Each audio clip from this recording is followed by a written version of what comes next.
Shout out pala sa mga driver dyan na bumibiyahing mag-isa.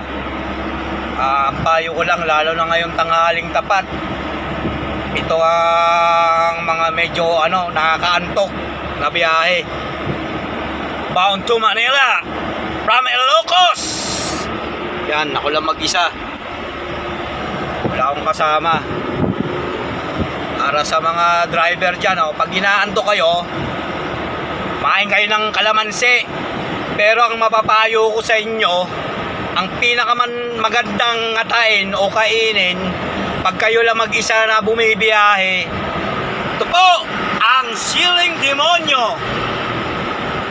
Yan po, hiningi ko po yan doon sa kinainan ko kanina kay ate. Shoutout kay ate, sa karinderya ni ate, si Aling Nena. Yan po sa may Rosario, La Union. Walang po bumibaya. Bound to Manila from Ilocos. Yan lang po ang mapapayo ko sa inyo mga driver. Kasi mahirap po talaga sa ating mga driver. Nakasalalay ang ating buhay. Kaya pag inaanto kayo, kain kayo, relax, dapat busog. At pag inaantok na kayo, pag dinadalaw na kayo ng antok, kumain kayo ng siling demonyo. Mauulol talaga kayo.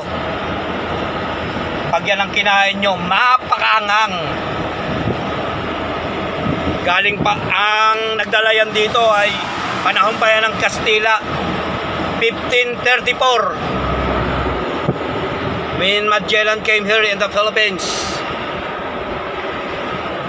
Ang mga bata niya nagtanim dito. Yan. Dito pa lang po tayo sa Tiblex. 82 kilometers. Dulo sa dulo. Hindi pa yung kasama dyan ng SCTEX at saka North Luzon Expressway.